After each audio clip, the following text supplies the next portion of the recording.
everybody, it's me, Margaret, and I'm here today with a science experiment.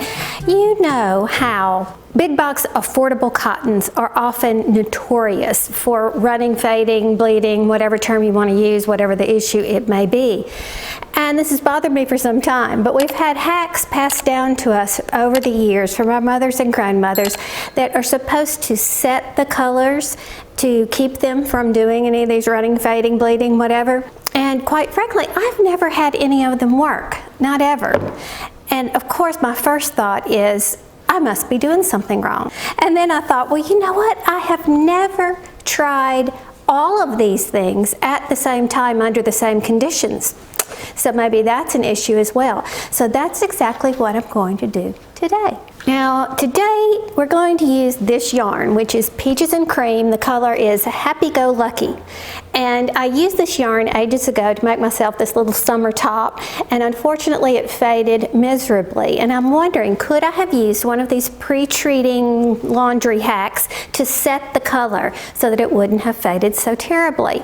So let's see. But I need you to listen very closely to this. Dyeing yarn, fabric, whatever, is a science. And there's lots of things that the manufacturer has to do in order to make this color behave. And then there's lots of things that we need to do as consumers to care for them properly. Obviously, I am not a scientist. I am not going to be doing a proper science experiment, but I'm going to do what I would do here at home. So we'll see what the results are. But first, if you are interested in learning to do yarn dyeing in any form or fashion, I would suggest a YouTube channel called Kim Knits.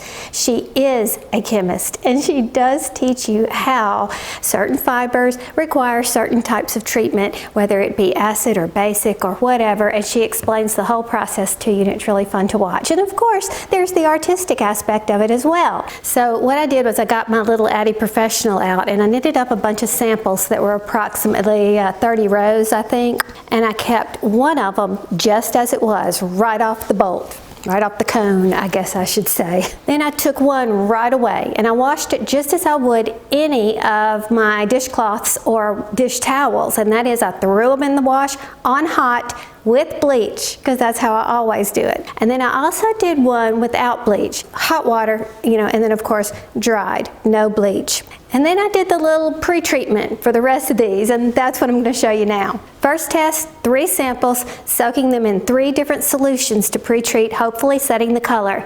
Then I threw them in the washing machine on hot, and we'll see what happens. So here I've got some of the common suggestions for how to keep color in cotton fabrics. And some people suggest putting some vinegar in there, but nobody, well, that's not true. I looked it up and there are a million different versions of this. Some people say do a 50-50.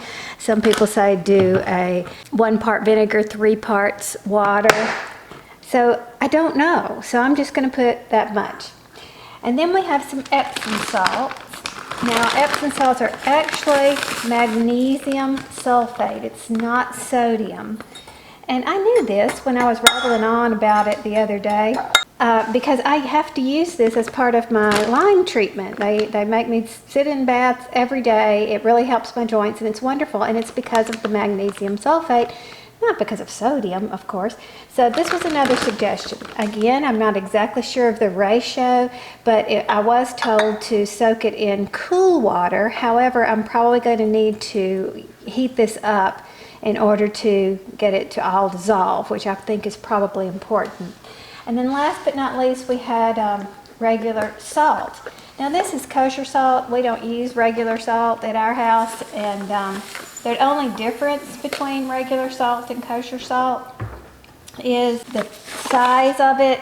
Like these are large little grains. I think they might call them flakes, or you can get it flaked or something like that. And there's not any extra things put in it, like additives for anti-clumping or iodine or anything like that. So that's what that is. And as far as water, I think I'm going to just do 2 cups of water as I drip this all over the counter to let it dissolve in. It's actually kind of warm water that's coming out of my faucet. Okay. So we're going to mix them all up, and I'm going to wait for the water to be cool. I'm going to let everything be room temperature so that they're all starting out the same.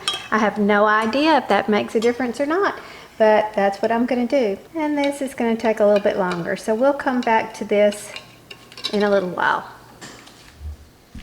Okay, we're back. The water is cool, and so I'm going to take one of my samples and submerge it into each one of these soaking solutions. And you really want to make sure you get all the bubbles out as you can to make sure that it absorbs. Now remember that none of these are pre-washed. They're right off the little cone.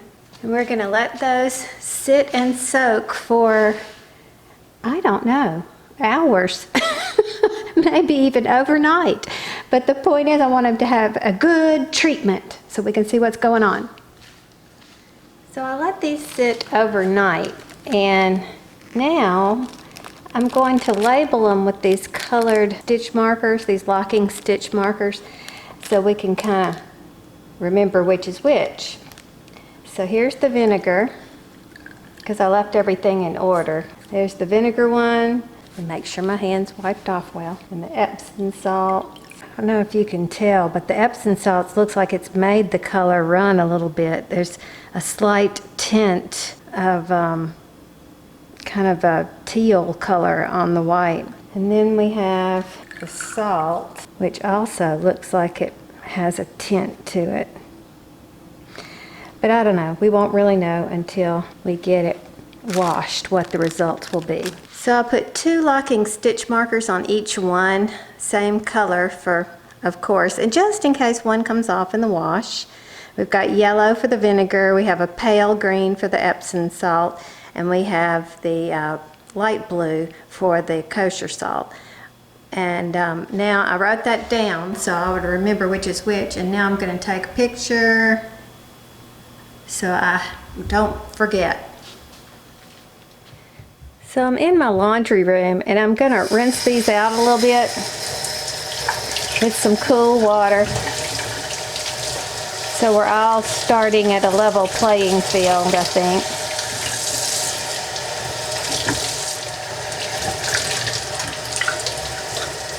I'm going to have to say I don't have a whole lot of faith in this soaking commotion because, look, this is the original, and you can see how all of the colors have bled or faded or run or whatever term you want to use just by soaking them overnight. Looks like the vinegar one has done the best, but even that is not so great. But let's wait, let's wash them and see how they look. Okay, so I've got a load of white towels in here, and I'm just going to toss them in as if they were dish rags. I did not add bleach this time, but I am going to wash them on hot because that's how I wash cotton dish towels. So what I normally do is I set it on whitest whites, I add a little extra time, and there we go. Boy, the sun is weird this morning. Okay, I still have this water here. I am going to repeat this experiment with a new set, and this time we're going to hand wash them in cold after they've soaked a lot. I'll get them saturated off camera. Okay, so they're finished, so I'm going to switch these towels out. There's one. Where's my original? Here's the original.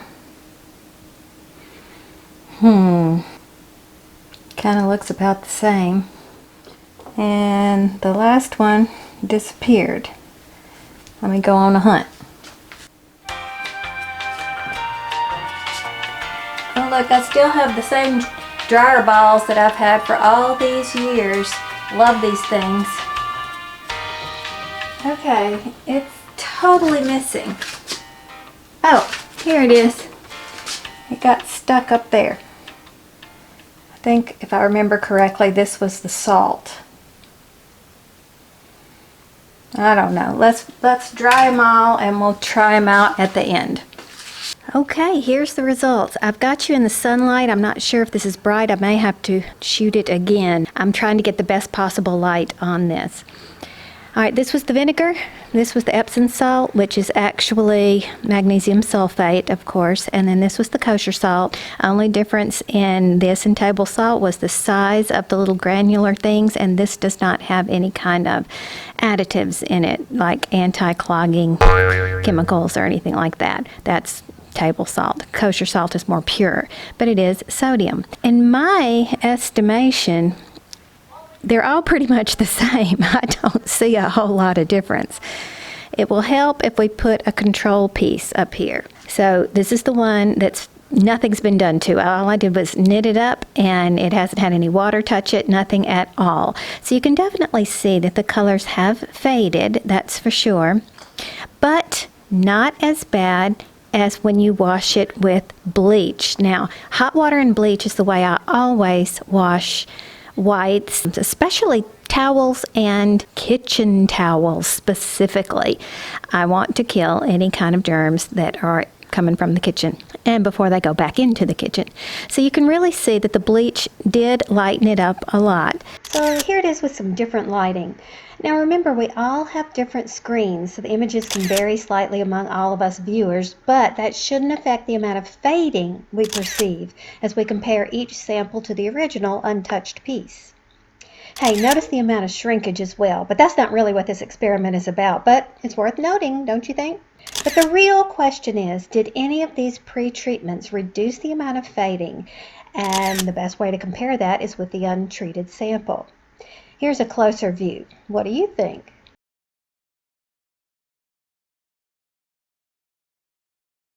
I think the Epsom salt and the regular salt samples have a slight blue tint. At least I can see it clearly with my naked eye, and I hope it's coming through on your monitor. The vinegar and the untreated are just a little whiter. So you might be saying, well, Margaret, you shouldn't have washed it on hot. And you know, I concur, because when you wash on hot cottons especially, you will get fading most of the time. But that's the way I treat my kitchen towels and dishcloths. I want them washed in the hottest water I could possibly get so they can come back to me nice and fresh and as germ-free as possible. But you have a point, okay? So now let's see what happens if we pre-treat them in these setting solutions, or what proposed setting solutions, and then we hand wash in cool water. What will happen there? Maybe that's what I should have done to that little top that I made. Cold water, hand wash. I don't know. Let's see. So here's the second round. Been soaking for approximately 8 hours. We have the vinegar and water, the Epsom salt and water, and the kosher salt and water. So let's try the hand wash cool water technique. So I'll do as I did this morning by wringing them out first. And I'll mark each one with a different color so we'll be able to tell them apart. Since I'm hand washing these, I won't bother to double clip them because I'll be much more gentle. Okay, so the table salt, the kosher salt, has a black one. The Epsom salt has a red one, and the vinegar has a yellow. So now I will hand wash each one. So I'm using cool water and some of this no-name wool wash, which is the generic version of Woolite. But it's always served me well. And I'm going to put about a capful in there. Now I have already pre-rinsed each of my samples here. So this one is the table salt. So I don't know if I'm supposed to let this soak in here. Should I do that? I mean, let me make sure that I've pre-rinsed them. Okay, I smelled this vinegar one and it does not smell like vinegar, so I did a good job. I'm going to put them all in there. And I'm going to let them sit in here. I also feel like they have quite the blue tint to them again. I'm going to let that soak for a little while. Cool water soak with generic Woolite. Okay, I think, let's see, it's 6:31 right now. I'm going to set an hour timer. Okay, it's time to check on the progress.